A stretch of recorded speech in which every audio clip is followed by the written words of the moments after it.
Are you thinking about relocating to a new state and you're ready for a new change for you and your family? Well, in this video, I'm going to be helping you with the top 10 questions that you've asked me all about relocation. And if this is the first time that you're checking out my channel, thanks so much for watching. Don't forget to subscribe and hit the bell so you get notified of our content every single week. And you can also hit the description below and click on the links so that way you can learn more about how to get your mortgage right. Let's hop into the list. At number 10, how do I get a mortgage when I'm relocating? This is probably one of the most common questions that I get asked nearly every single day. And it's very easy. When you're looking to move to a new state and you want to purchase a home, you have to get pre-approved first. You want to make sure that you get qualified with a lender that is familiar with the market. Now, there are some markets that have some nuances. One of the questions that the lender will ask you is about your occupancy.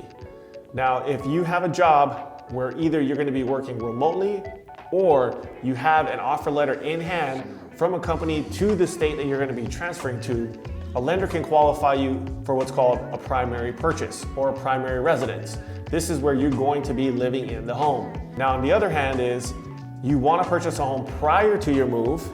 Let's say you're moving from Florida to California. Now, let's say you don't have a job in California just yet. So what we would do is qualify you with your current job in Florida, and we would consider that a second home or a vacation home.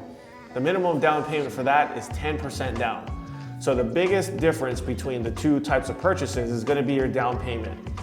The down payment on a second home, like I said, is 10%. On a primary residence, you can do as little as 3 to 5% down. And in some instances, in some states, they have down payment assistance programs that can literally cover the entire down payment for you to purchase a home, which is a super good deal, especially when you're relocating and you're spending a ton of money moving from one state to the next. And number 9, can you get a mortgage for a house in a different state? And the answer is yes.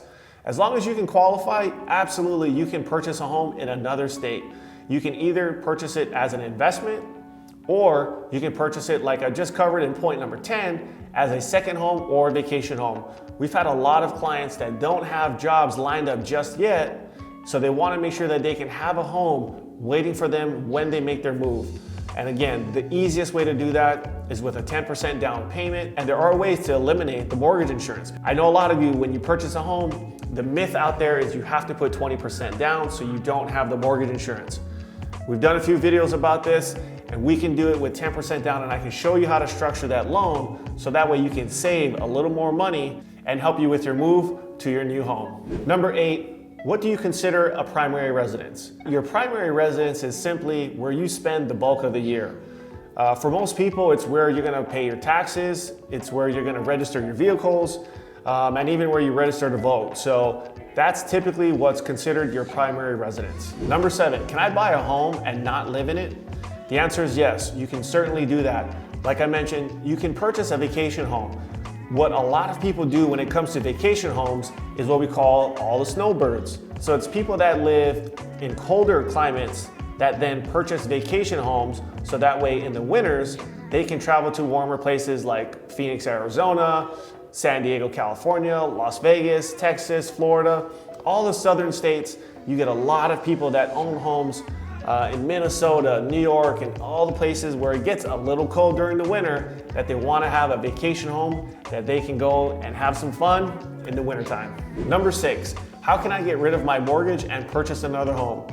The most convenient way is to sell your property. Some people who are risk averse would rather sell the property so they don't have to worry about carrying multiple mortgages when they're making their relocation. Another way you could technically eliminate the mortgage payment is if you rented out your property. If you could rent your home out, let's say your mortgage payment's $2,500 and you could get $3,000 a month in rent, now you can have what's called positive cash flow on your property and have your tenant essentially cover the mortgage payment for you. And now you can move on, purchase another property, and now you're actually building your real estate portfolio. Number 5, how much equity do I need for a bridge loan? Typically, when you do a bridge loan, most banks will probably go up to an 80% loan to value. So you want to take a look at what is owed on your property and what you think the estimated property value is. That, again, is called your loan to value. That's going to give you a rough idea as to where you currently stand. And like I said, most banks will typically go to an 80% loan to value, when they do a bridge loan. Let's say your property value is $100,000 and you owe about $50,000. That specific bank, if they go to 80%, they'll probably give you a bridge loan of up to about $30,000, which would give you a total combined loan of $80,000. And again, your property value is $100,000. So that's how you calculate the 80%. Number 4, how long do you need to be on your job to qualify for a mortgage? The general rule of thumb in mortgage lending is 2 years. However, the 2 years that we're looking at is for the line of work that you're currently in. Now, if you're leaving a current line of work to go to something completely separate, the clock starts ticking again. Now, if you are just transferring from one company to another within the same line of work, you could still qualify for a mortgage. We've had a lot of clients that were relocating and actually had job promotions, so now they're making more money with another company and they're in the same line of work. We can count that income for you to qualify and you don't have to wait 2 years to be able to purchase. Number 3, do I need a deposit to move? The answer is yes. When you do purchase a home and your offer is accepted by the seller, one of the first things that you're gonna do is you're gonna put down what's called earnest money. The earnest money deposit is your good faith to show the seller that you do intend to purchase the home.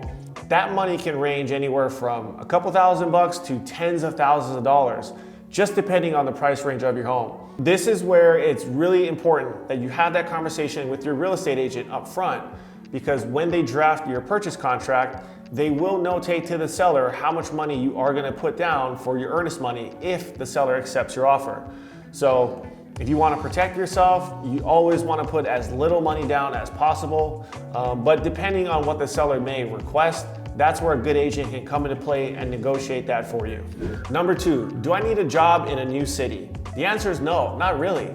With COVID and how it's allowed some of you to work from home, you don't necessarily need a job in the specific city that you're relocating to.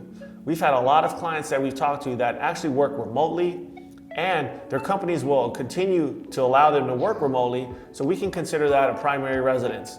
However, if your job does not allow you to work remotely, yes, you would have to find a job in the new city if, and only if you need to qualify for a primary residence. Now remember, if you can purchase the home with 10% down, we can do it with what's called a vacation home, and you shouldn't have any problem with your financing. Number 1, do I need to sell when I'm relocating? And the answer is, it depends. If you can qualify for more than one mortgage, or maybe you've got a couple of mortgages, you could certainly keep your properties, turn the other ones into rentals as you purchase a primary residence if you're looking to relocate to a new city. However, if your debt to income ratio is a little too high and the lender doesn't have any other way to qualify you, whether it be putting more money down, adding a cosigner to the mortgage application, then yes, you would have to sell the property. This again goes back to why I stress getting pre-approved up front, because this is gonna answer probably 80 to 90% of all the questions that you're gonna be having and all the anxiety that you're gonna be having about moving to a new city. It's super stressful, and trust me, I understand what you're going through. This is why the pre-approval is so important, because once we talk to you and we figure out what you qualify for, we can start to lay out a game plan as to what the purchase price is that you can purchase, how much money you're gonna need to put down, what the monthly payment's gonna look like. Now you can start to budget that going forward, knowing that you can purchase up to $500,000, $400,000, whatever the number ends up being for you.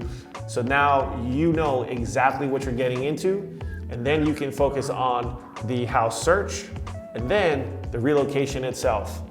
Those were the top 10 questions when it comes to relocation. My name is Uyehara. Don't forget to check out this playlist so you can learn more about how to get your mortgage right, and I'll see you on the next video.